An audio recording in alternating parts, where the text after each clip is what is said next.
Hoje estamos refletindo sobre quem é o nosso Deus. É o Deus soberano. Isso significa que você e eu não cremos em acaso, você e eu não cremos em sorte, você e eu não cremos em azar, você e eu não cremos em determinismo cego, você e eu não cremos em coincidência, você e eu não cremos em sincretismo, em misticismo, você e eu não cremos em olho gordo, você e eu não cremos em feitiço para crente, você e eu cremos que Deus dirige o nosso destino. Você e eu cremos que o nosso Deus é autoexistente, é infinito, é imenso, é eterno, é imutável, é onipotente, é onipresente, é onisciente, é transcendente, é maior que tudo quanto Ele criou. Hoje eu gostaria de expor um texto bíblico onde essas verdades também vão estar postas, e peço a você que abra sua Bíblia comigo, por gentileza, no livro de Apocalipse, capítulo 1. Apocalipse, capítulo 1. Farei a leitura a partir do verso 5, a parte B do verso, até o verso 18. Lido o texto, por favor, não feche sua Bíblia, eu preciso que você acompanhe comigo esta exposição. Começando com a parte B do verso 5, está escrito: aquele que nos ama e pelo seu sangue nos libertou dos nossos pecados e nos constituiu reino, sacerdotes para o seu Deus e Pai, a Ele a glória e o domínio pelos séculos dos séculos. Amém. Eis que vem com as nuvens, e todo olho verá, até quantos o traspassaram, e todas as tribos da terra se lamentarão sobre ele, certamente. Amém. Eu sou o Alfa e o Ômega, diz o Senhor Deus, aquele que é, que era e que há de vir, o Todo-Poderoso. Eu, João, irmão vosso e companheiro na tribulação, no reino e na perseverança, em Jesus achei-me na ilha chamada Pátimos, por causa da palavra de Deus e do testemunho de Jesus. Achei-me espírito no dia do Senhor, e ouvi por detrás de mim grande voz como de trombeta, dizendo: o que vês, escreve em livro e manda às 7 igrejas: Éfeso, Esmirna, Pérgamo, Tiatira, Sardes, Filadélfia e Laodiceia. Voltei-me para ver quem falava comigo, e voltado vi 7 candeeiros de ouro, e no meio dos candeeiros um semelhante a filho de homem, com vestes talares e cingido à altura do peito com uma cinta de ouro. A sua cabeça e cabelos eram brancos como alva lã, como neve, os olhos como chama de fogo, os pés semelhante ao bronze polido, como que refinado numa fornalha, a voz como voz de muitas águas. Tinha na mão direita 7 estrelas, e da boca saía-lhe uma afiada espada de 2 gumes. O seu rosto brilhava como o sol na sua força. Quando o vi, caí a seus pés como morto. Porém ele pôs sobre mim a mão direita, dizendo: não temas, eu sou o primeiro e o último, e aquele que vive. Estive morto, mas eis que estou vivo pelos séculos dos séculos, e tenho as chaves da morte e do inferno. Amém.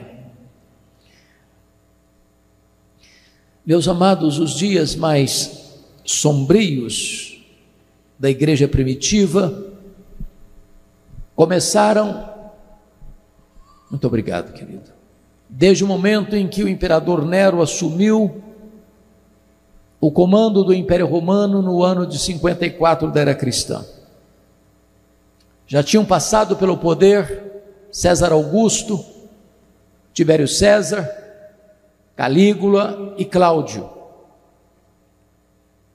Nero é um homem cruel, violento, devasso, um homem que mandou matar a própria mãe.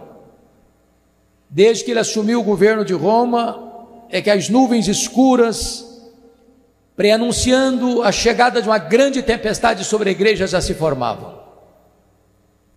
10 anos depois que ele assumiu o poder, precisamente no dia 17 de julho do ano 64, uma tragédia acontece no Império.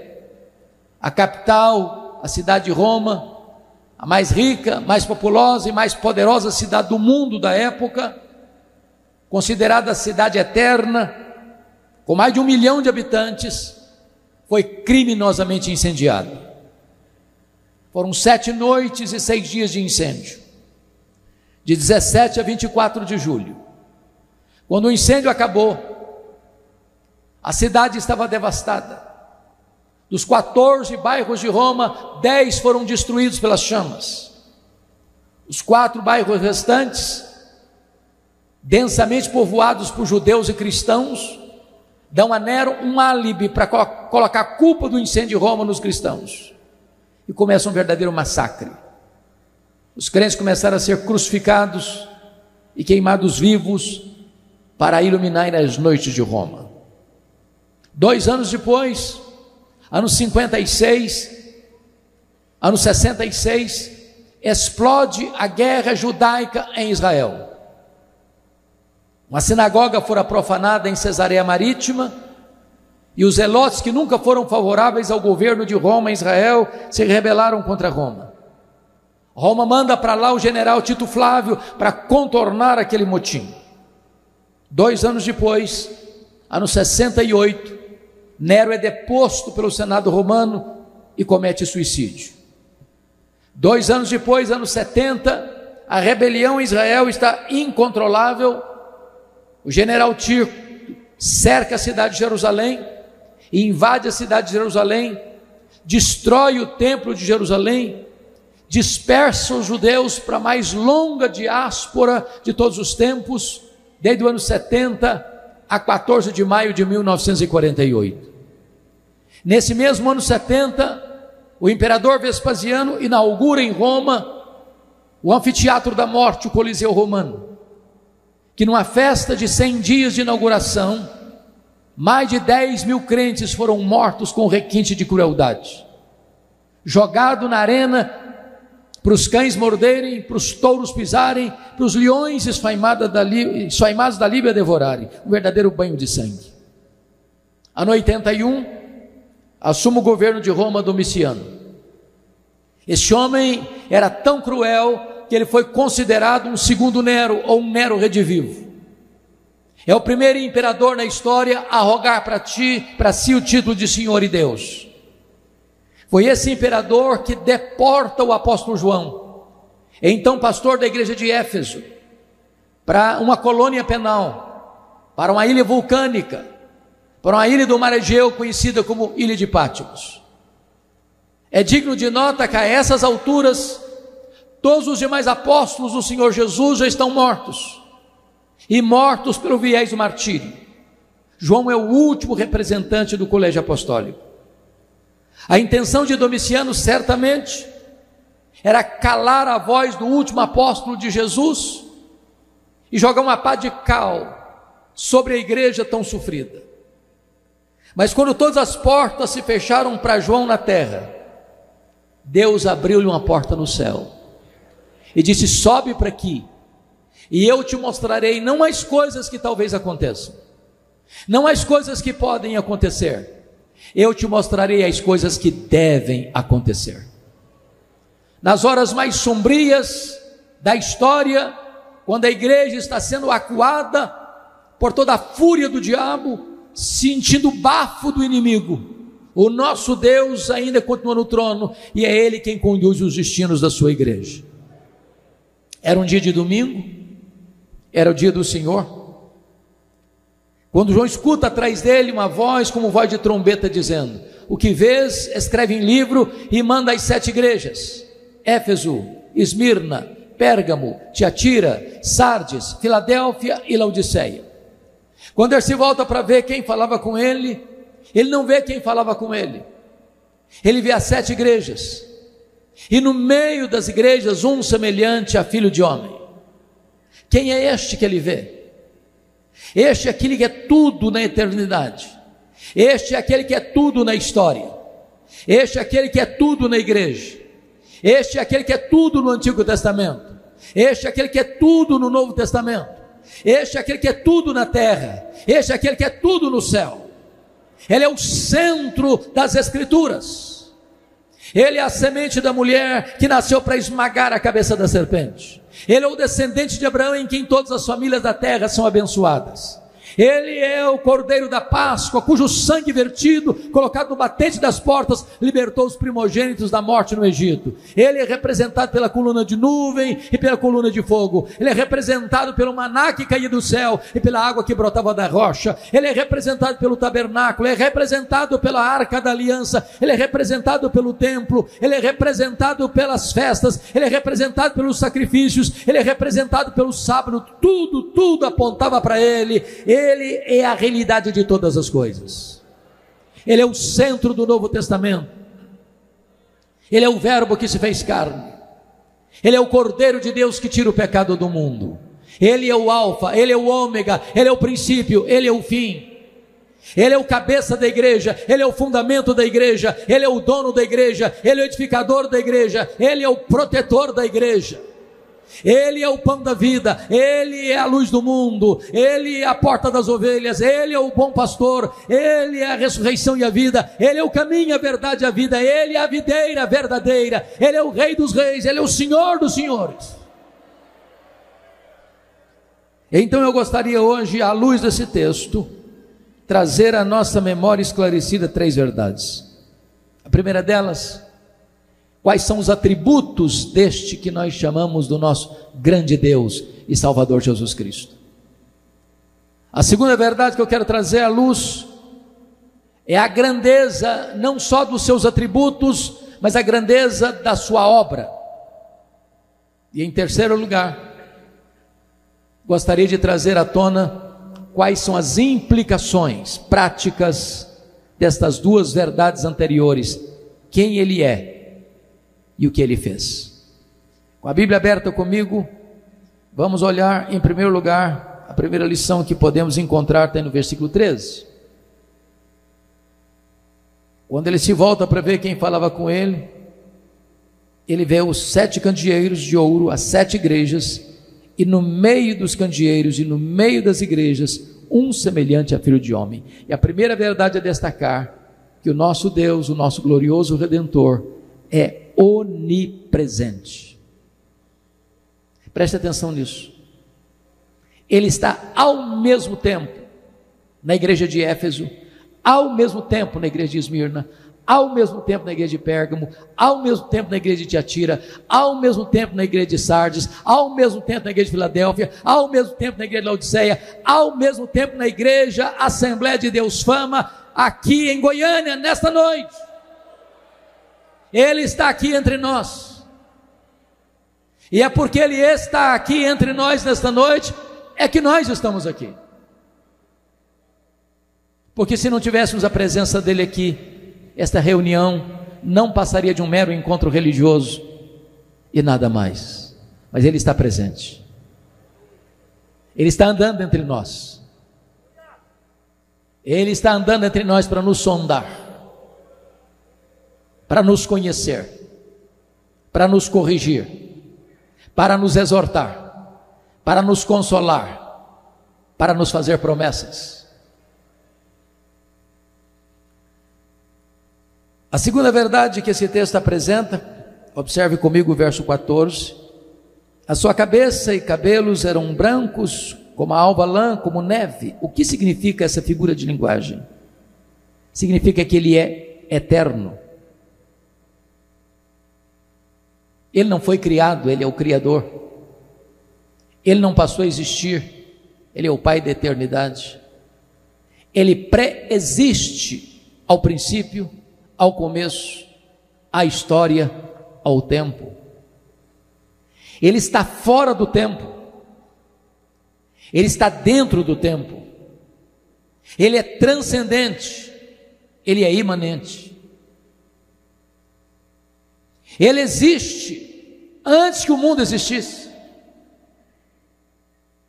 Ele não precisou criar para ser Deus, já o era antes de ter criado todas as coisas.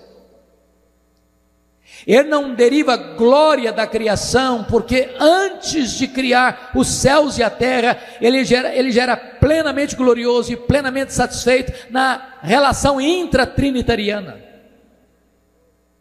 Ele não precisou criar porque dependia de relacionamento, ele já era plenamente feliz antes que o mundo existisse. Ele é eterno, ele é o Pai da eternidade, e por isso só ele pode dar vida eterna. Terceiro lugar, veja comigo o verso 14, a parte B, quando diz: os olhos como chama de fogo. E o que essa imagem, o que essa figura representa?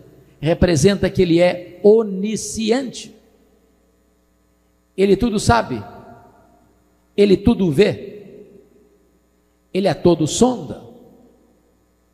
Não há nada que fique fora do alcance do seu conhecimento.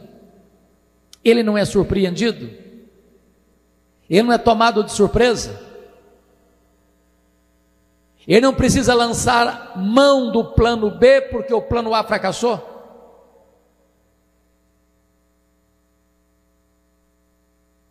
Ele sabe todas as coisas, ele conhece todas as coisas, o revelado e o oculto, o que os homens conhecem e aquilo que os homens ainda não conhecem.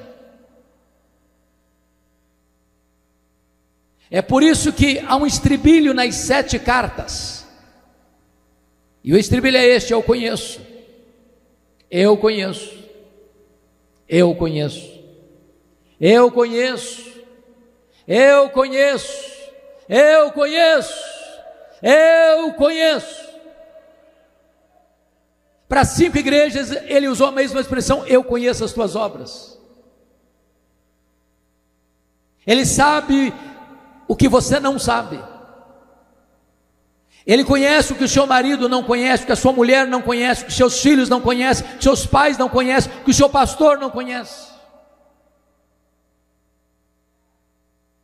Ele conhece a tua tribulação e a tua pobreza, como diz para a igreja de Esmirna. Ele sabe os gemidos da sua alma, ele conhece o choro que escorre em lágrimas amargas pelo seu rosto, ele sabe as dores que você sente, ele conhece os dramas da sua existência, ele conhece as suas noites indormidas, ele conhece as suas madrugadas insones, ele conhece a dor que pulsa e lateja no seu peito, ele conhece os seus dramas, ele conhece os seus recalques, ele conhece os seus medos, ele conhece as feridas do seu coração, ele sabe quem é você, ele conhece o seu passado, ele conhece o seu presente, ele conhece o seu futuro, ele tudo sabe, ele tudo vê, ele é todo som. Ele conhece o lugar onde você habita, como diz para a igreja de Pérgamo. Não há nada que possa ficar oculto daquele cujos olhos são como chamas de fogo, ele é onisciente. Mas confira comigo, por favor, versículo 16.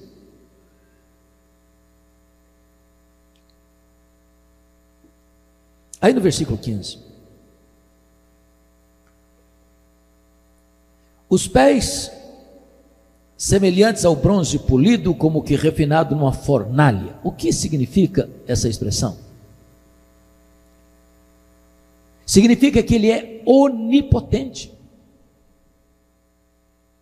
ninguém pode ameaçá-lo, ninguém pode derrotá-lo, ninguém pode diminuí-lo, ninguém pode colocá-lo contra a parede. Às vezes, os homens, do topo da sua arrogância e do pedestal da sua tolice, tentam escarnecer de Jesus, achando que vai diminuí-lo. Recentemente, o patrono dos agnósticos da Inglaterra, Richard Dawkins, escreveu um livro ruidoso, Deus um delírio. E houve tanto ruído nos meios acadêmicos, agora vai desbancar a Bíblia, agora vai desacreditar Jesus, agora um acadêmico intelectual enxovalhou o cristianismo. E eu pergunto a vocês, onde está o livro Deus um Delírio? Nem com promoção ninguém está comprando mais. E a Bíblia continua sendo traduzida, impressa e distribuída no mundo todo.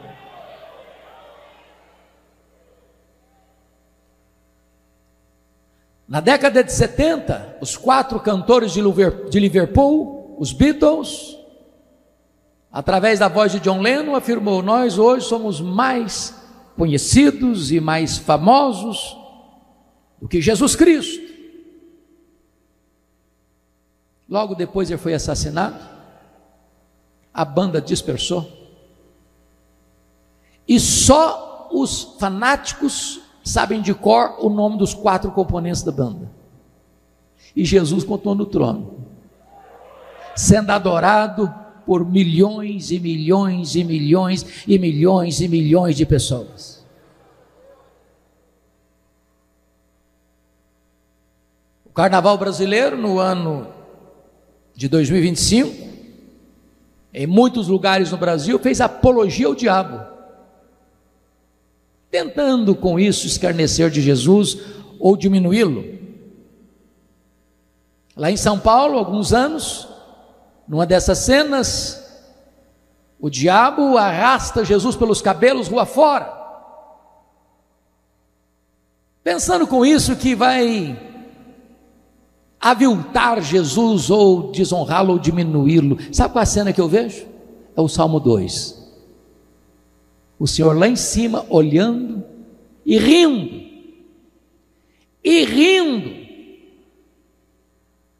porque Ele, Jesus, quem dá a vida e quem tira a vida, Ele quem exalta, Ele quem humilha, Ele quem põe no trono, Ele quem tira do trono, Ele quem tem as rédeas da história em suas mãos e conduz a história a uma consumação. Ele é o todo-poderoso Deus, os seus pés são como de bronze polido, e Ele voltará em glória e vai colocar todos os seus inimigos debaixo dos seus pés. Ele vai lançar no lago do fogo o anticristo, o falso profeta, o diabo, a morte, o inferno e todos aqueles cujos nomes não estão escritos no livro da vida. E Ele continua pelos séculos dos séculos como o Rei dos reis e como o Senhor dos senhores. Ele é o todo-poderoso Deus.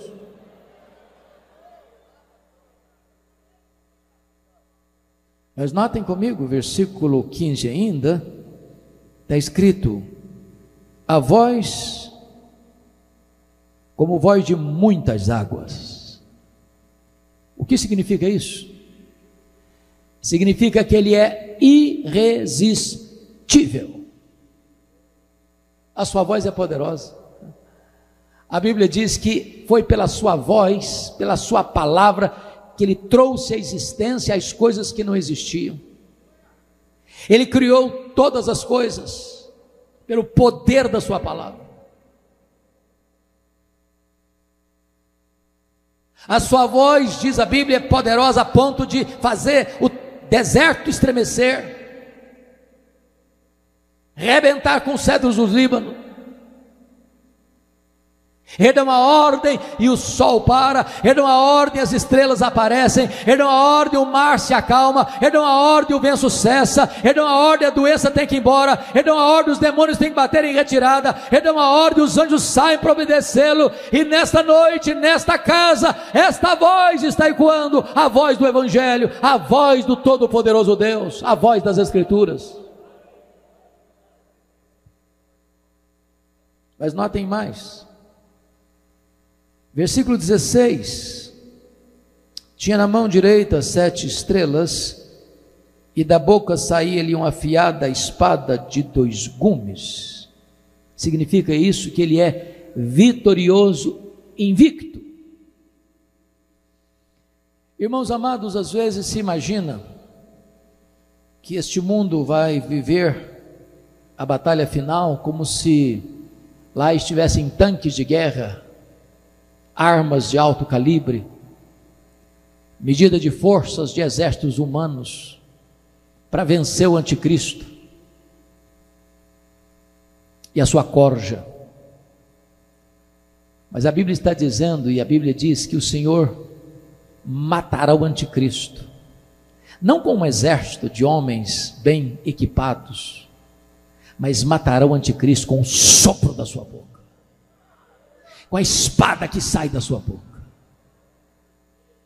Ele é o Todo-Poderoso Deus. Nós estamos vivendo dias difíceis hoje. Estava lendo as notícias ontem. Já se fala em ameaça de terceira guerra mundial. A Rússia, um tanto quanto acuada, falando que está pronto para uma conflagração mundial. E também foi um presidente russo, Mikhail Gorbachev, em 1985, quando escreveu o livro Perestroika, afirmou que naquela época nós já tínhamos arsenal nuclear para destruir o planeta 27 vezes. Disse que se houvesse uma terceira guerra mundial, não haveria nem vencedores e nem vencidos. E quando você lê segunda carta de Pedro, capítulo 3, diz que os céus, a terra e as obras que estão na terra se desfarão, abrasados, incendiados. Hoje sabemos que num apertar de botões o planeta pode arder em chamas, mas quem vai apertar esse botão não é o homem. Quem vai consumar a história não é o homem. Quem tem a palavra final não é o homem. Ninguém pode resistir àquele que é o vencedor invicto em todas as batalhas. Ele é o vencedor.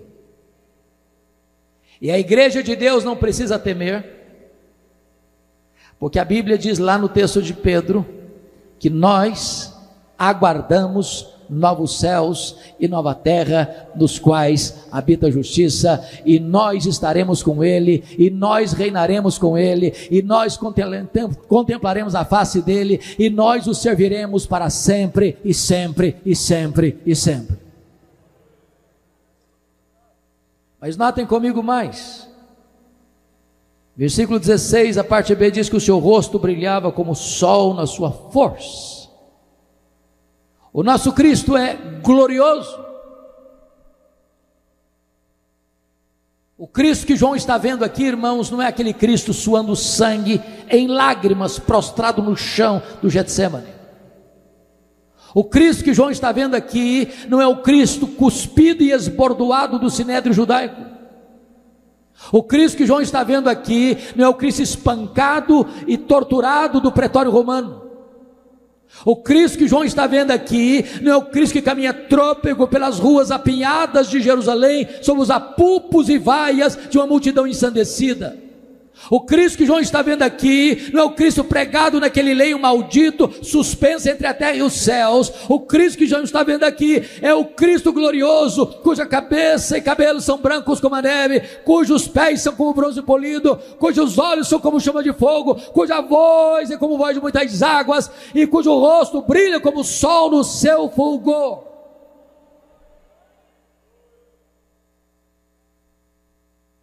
Mas notem, versículo de número 17, diz que quando João o vê, quando o vi, caí a seus pés como morto.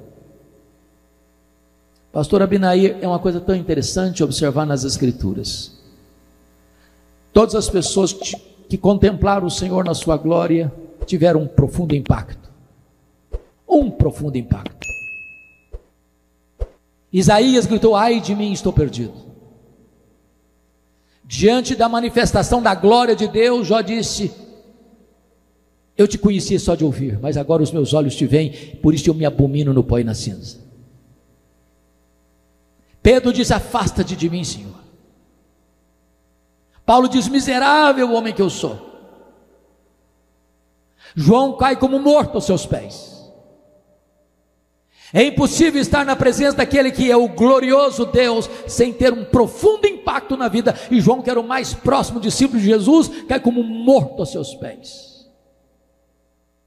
Mas o Cristo da glória também é o Cristo da restauração, porque está escrito aí: porém ele pôs sobre mim a mão direita, dizendo: não temas, não tenhas medo, eu sou o primeiro e eu sou o último.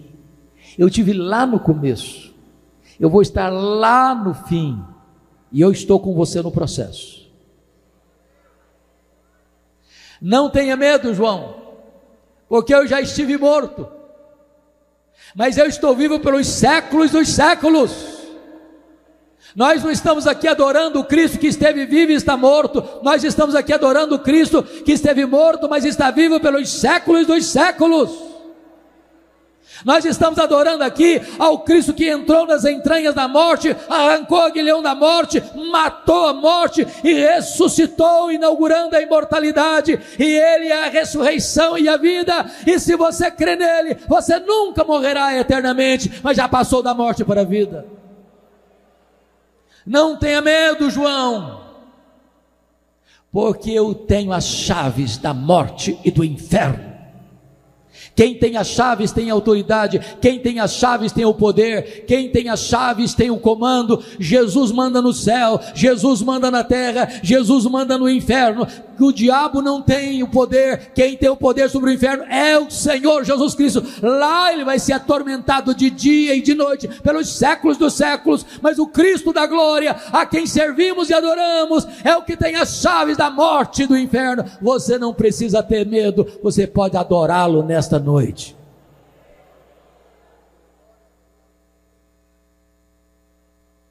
Pois bem, então o primeiro ponto da mensagem, vimos a glória da pessoa do nosso Redentor, os seus atributos. O segundo ponto dessa mensagem vai nos remeter agora às glórias incomparáveis da sua obra por nós. Observe comigo, por favor, o versículo 5. Aquele que nos ama. A primeira verdade que eu quero destacar é essa: Ele ama você. Eu vou repetir. Essa não é uma frase comum. E essa não é uma informação comum. Jesus ama você. Ele ama você com amor eterno. O céu e a terra não existiam ainda. Você não tinha sido concebido ainda. E Jesus já tinha o coração dele em você, antes que o mundo fosse criado. Com amor eterno eu te amei, e com benignidade eu te atraí. Lá em João 13, versículo 1, Jesus disse para os seus discípulos: tendo amados os seus que estavam no mundo, amou-os até o fim. E não amou-os até o fim porque eram bons, porque eram virtuosos, porque eram merecedores. É só ler os evangelhos para você perceber quão contraditórios eles eram, quão falhos eles eram, quão difíceis eles eram, quão endurecidos eles eram, quão incrédulos eles eram, quão complicados eles eram. Eu quero dizer para você que apesar de você, apesar de mim, apesar de nós, dos nossas contradições, dos nossos paradoxos, Jesus nos ama, e Ele continua nos amando, e Ele continua nos amando, e Ele continua nos amando. Não há nada que você possa fazer para Ele amar você mais, não há nada que você possa fazer para Ele amar você menos. Ele ama você com amor eterno e perseverante. Perdoe-me se isso vai lhe decepcionar. Ele não ama você por causa de você. Ele ama você apesar de você. A causa do amor dele por nós não está em nós, está nele. Não fomos nós que o amamos primeiro e então ele nos passou a amar. Não, ele nos amou primeiro. O nosso amor por ele é o refluxo do fluxo do amor dele por nós. Ele não nos ama por causa das nossas virtudes, Ele nos ama apesar dos nossos pecados. Ele não nos ama por causa dos nossos méritos, Ele nos ama apesar dos nossos deméritos. Ele nos ama com amor abundante, derramado pelo Espírito Santo em nosso coração. Ele nos ama com amor imerecido, porque Ele nos amou quando éramos fracos, ímpios, pecadores, inimigos. Ele nos ama com amor provado. Deus prova o seu próprio amor para conosco pelo fato de ter Cristo morrido por nós, sendo nós ainda pecadores. Por favor, nunca duvide do amor de Jesus por você. Ele não escreveu nas nuvens em letras de fogo: eu te amo. Ele esculpiu na cruz do Calvário: eu te amo. A segunda verdade está aí no versículo 5 ainda. Está escrito: e pelo seu sangue nos libertou dos nossos pecados. A primeira verdade é que Ele ama você. A segunda verdade é que Ele morreu por você.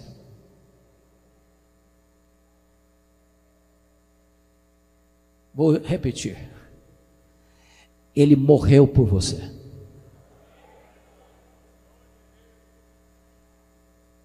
Ele não foi para aquela cruz porque sucumbiu ao poder de Roma. Ele não foi para aquela cruz porque a soldadesca romana, aliada à soldadesca do Sinédrio, prevaleceu sobre ele e contra ele no Getsêmani. Ele não foi para aquela cruz porque seus discípulos o abandonaram. Ele não foi para aquela cruz porque Judas o traiu. Ele não foi para aquela cruz porque Pedro negou. Ele não foi para aquela cruz porque o Sinédrio costurou pesadas acusações contra ele. Ele não foi para aquela cruz porque Pilatos covardemente o sentenciou. Ele não foi para aquela cruz porque os soldados romanos o pregaram no lenho. Ele foi para aquela cruz voluntariamente, decisivamente, deliberadamente, conscientemente, como um rei caminha para a sua coroação. Ele foi porque o Pai o deu por amor. Ele foi voluntariamente porque Ele amou você e morreu por você. Mas notem, Ele morreu para que pelo seu sangue Ele nos libertasse dos nossos pecados. E há duas coisas aqui dignas de nota. Primeiro é que o pecado então escraviza, porque se você precisa de libertação, é porque então você é cativo. O pecado escraviza. Quem pratica o pecado é escravo do pecado. E há muitas pessoas prisioneiras do seu pecado, dos seus vícios, das suas mazelas.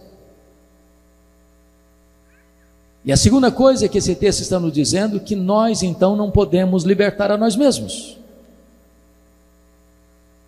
Você não consegue mudar a sua própria vida. Na linguagem do profeta Jeremias, um leopardo não pode tirar suas manchas, nem um etíope mudar a cor da sua pele, nem você e eu podemos mudar o nosso próprio coração. Ou Jesus nos liberta, ou ficaremos presos, cativos, numa masmorra existencial. Mas eu quero dizer para você nesta noite que Jesus está aqui e Ele é poderoso para libertar você. O sangue dele purifica você de todo o pecado. Nesta noite você pode sair daqui livre, perdoado, salvo, redimido pela graça de Deus e coberto pelo sangue de Jesus e liberto pelo sangue de Jesus. Ele morreu por você para libertar você dos seus pecados. Mas há uma terceira verdade nesse texto. Primeiro, Ele amou você. Segundo, Ele morreu por você. Terceiro, Ele exaltou você. Olha o verso 6 comigo. E nos constituiu reino, sacerdotes para o seu Deus e Pai. Entendamos isso. Lá no Antigo Testamento, vocês bem sabem, nenhum sacerdote podia ser rei. Nenhum rei podia ser sacerdote. Quando o rei Uzias, depois de décadas no poder, do topo da sua tola vaidade, quis ocupar o ofício de sacerdote e entrou no templo para queimar incenso, Deus o puniu com a lepra. Porém agora Jesus ocupa o ofício de profeta, de sacerdote e de rei. E agora você que crê em Jesus é constituído por Ele como sacerdote e como rei. Corre em suas veias mais do que sangue azul. Você é filho do Rei dos Reis e do Senhor dos Senhores. Agora o véu do templo rasgou de alto a baixo. Agora você tem livre acesso à sala do trono. Agora você não precisa de intermediário para chegar até Deus. Você não precisa de um guru espiritual para interceder por você ou representar você diante de Deus. Você é sacerdote, você é rei. A sala do trono está aberta. Você pode falar com Ele a qualquer hora, em qualquer lugar, em qualquer circunstância. Você tem livre acesso à presença do Rei dos Reis e do Senhor dos Senhores. Você já está sentado com Ele nas regiões celestes, acima de todo o principado e potestade. Bendito seja Deus. Mas em último lugar, quarto e último lugar,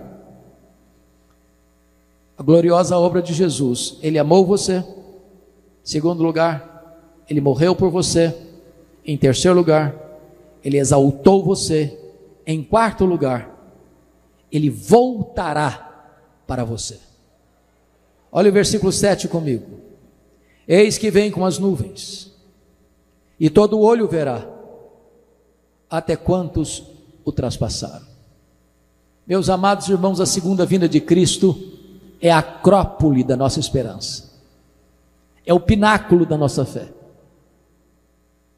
é o ponto culminante da nossa redenção. Jesus voltará. Como Ele voltará? A Bíblia diz que Ele voltará pessoalmente. Está em Atos 1, versículo 11. O mesmo Jesus que subiu é o Jesus que vai descer. Ele não vai mandar um mensageiro, um arauto, um serafim, um querubim, um arcanjo, um anjo. Ele mesmo voltará. Segundo, Ele voltará visivelmente. Todo olho verá. Não haverá deserto tão solitário, não haverá montanha tão alta, não haverá caverna tão profunda, não haverá região rural tão distante, não haverá metrópole tão congestionada que prive todos de olharem e verem Jesus vindo na sua glória. Todo olho verá. E Jesus nos alertou. Não sabemos o dia, não sabemos a hora, mas alertou-nos a estar preparados, porque pode ser que Ele venha à tarde, pode ser que Ele venha à noite, pode ser que Ele venha de manhã ao cantar do galo. O que eu posso afirmar a vocês é que Jesus voltará à tarde, voltará à noite, voltará de manhã ao cantar do galo. Se Ele voltar de manhã no Brasil, vai voltar de noite no Japão. Se Ele voltar de manhã no Brasil, vai voltar de tarde na Europa. Diante dos fusos horários do mundo, Ele volta de manhã para uns, Ele volta de tarde para outros, Ele volta de noite para outros. Ele voltará e voltará visivelmente. Terceiro lugar, Ele voltará audivelmente. Ouvida a voz do arcanjo e ressoada a trombeta de Deus, Ele voltará. Se a segunda vinda vai ser o fato mais público da história, há de ser também o fato mais sonoro da história. Como Ele voltará? Quarto lugar, Ele voltará repentinamente. Vai ser como um relâmpago que risca os céus do Oriente ao Ocidente. Na linguagem do apóstolo Paulo, vai ser como abrir e fechar de olhos. Na linguagem de Paulo ainda vai ser num instante. E a palavra instante no grego é a palavra átomos, de onde vem a nossa palavra átomo. Representa abrir e fechar de olhos, faiscar de uma estrela, o dardejar da cauda de um peixe. Sabe o que significa isso? ou você tem azeite na sua lamparina, ou não haverá chance de você se preparar de última hora. Mas ainda em quinto lugar, ele voltará inesperadamente. Vai ser como ladrão de noite, ou como ladrão que vem, você não sabe a hora que chega. Nenhum ladrão manda um WhatsApp para a pessoa dizendo: tal dia, tal hora eu chego na sua casa, prepara uma pamonha ou um pão de queijo que eu estou chegando. Chega inesperadamente. E vai ser assim com Jesus. Em outras palavras, não vai ser um dia óbvio, vai ser um dia comum. Aliás, Jesus disse no sermão profético, vai ser como nos dias de Noé, onde as pessoas compravam e vendiam, casavam e davam-se em casamento. E eu pergunto a vocês, que pecado há em comprar e vender? Que pecado há em casar e dar-se em casamento? O que Jesus estava pontuando é que quando ele voltar, a vida vai estar correndo, a história vai estar acontecendo, o comércio vai estar aberto, a indústria vai estar funcionando, as famílias vão estar fazendo projetos de casamento, as pessoas vão estar aí no mercado comprando, vendendo, lucrando, ganhando, perdendo, o mundo vai estar girando normalmente. Você vai se levantar para levar filho para a escola, você vai se levantar para ir para o trabalho, você vai voltar trazendo filho de casa, você vai fazer uma viagem. É nessa conjuntura, é nessa movimentação, é nessa azáfama que Jesus vem.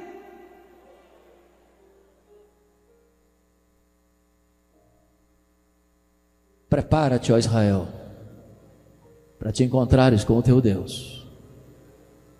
Como Jesus voltará? A Bíblia diz que ele voltará vitoriosamente, gloriosamente. E a Escritura diz que ele vem, se assenta no trono para julgar as nações,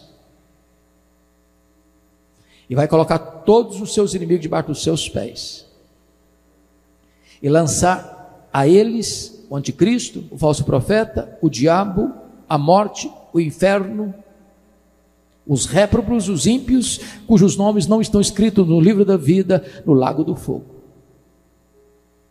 E ele vai dizer para a sua igreja: vinde, benditos de meu Pai, entre na posse do reino, que vos está preparado desde a fundação do mundo.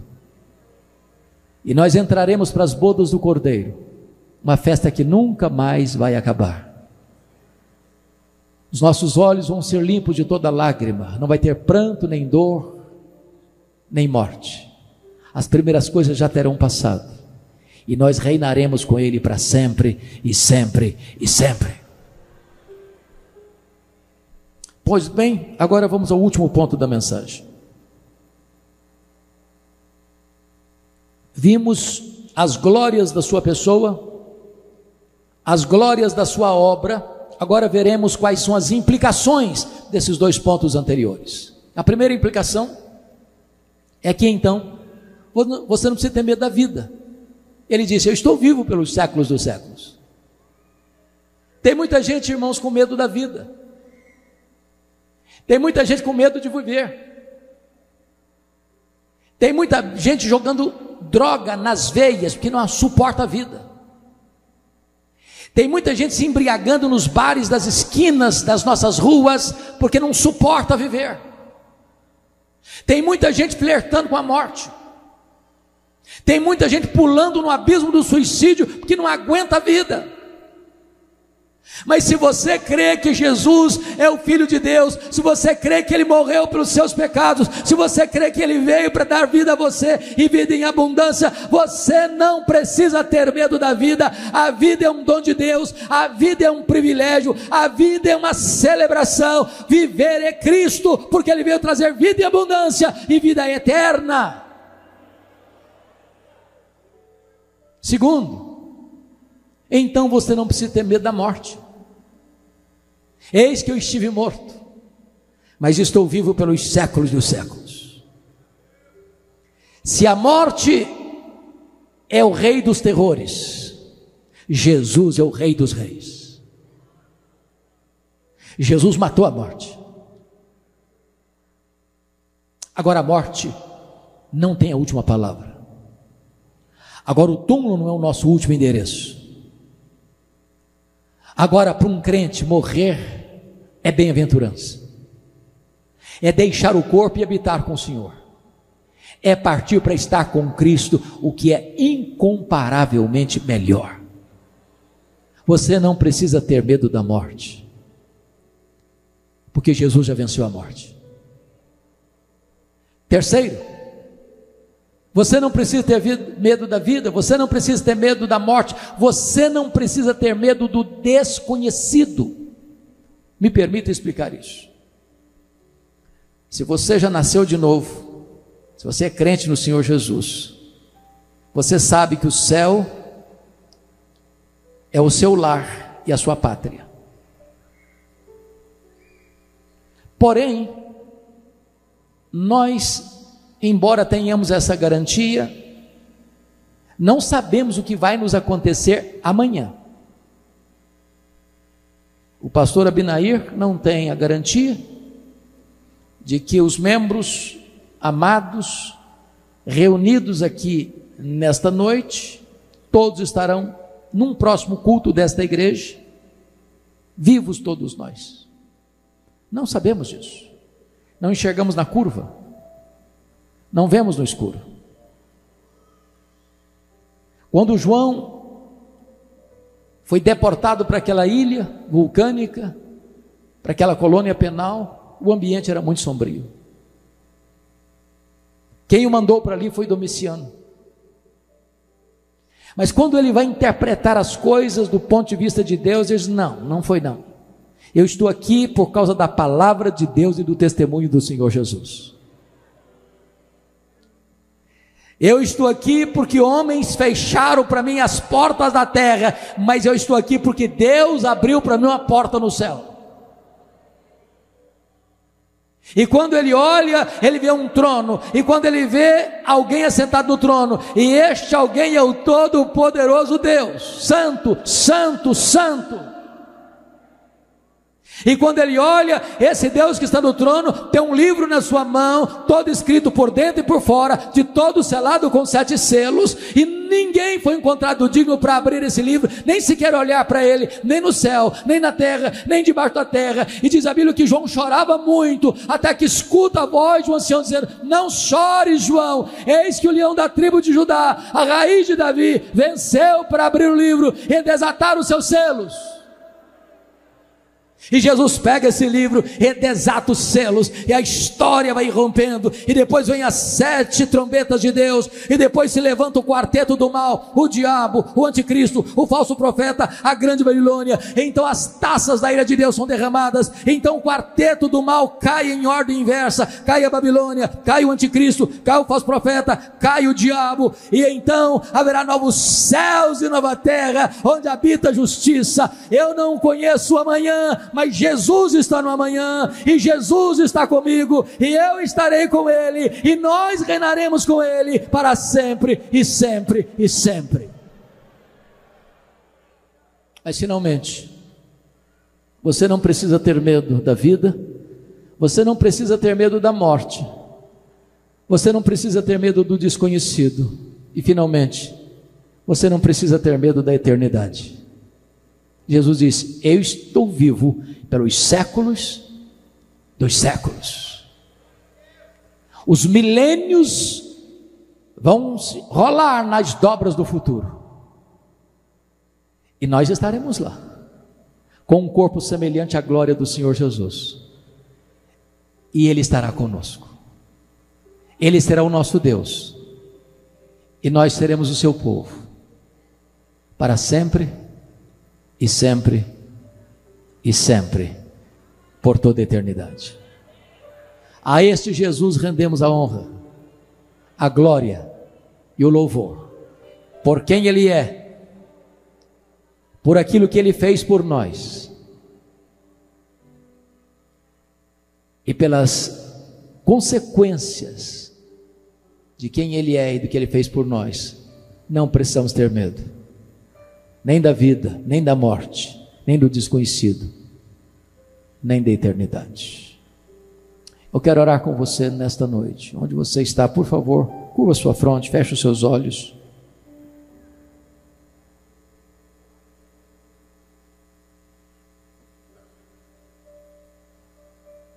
Este Jesus está aqui, andando no meio da sua igreja.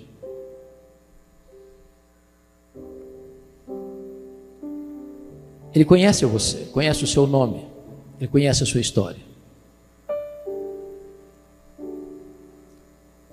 Conhece os seus deslizes, seus fracassos, seus pecados. Mas Ele nunca desistiu de você. Ele nunca abriu mão da sua vida. Ele está aqui hoje, poderoso para salvar, poderoso para restaurar, poderoso para perdoar, poderoso para recomeçar uma nova história com você.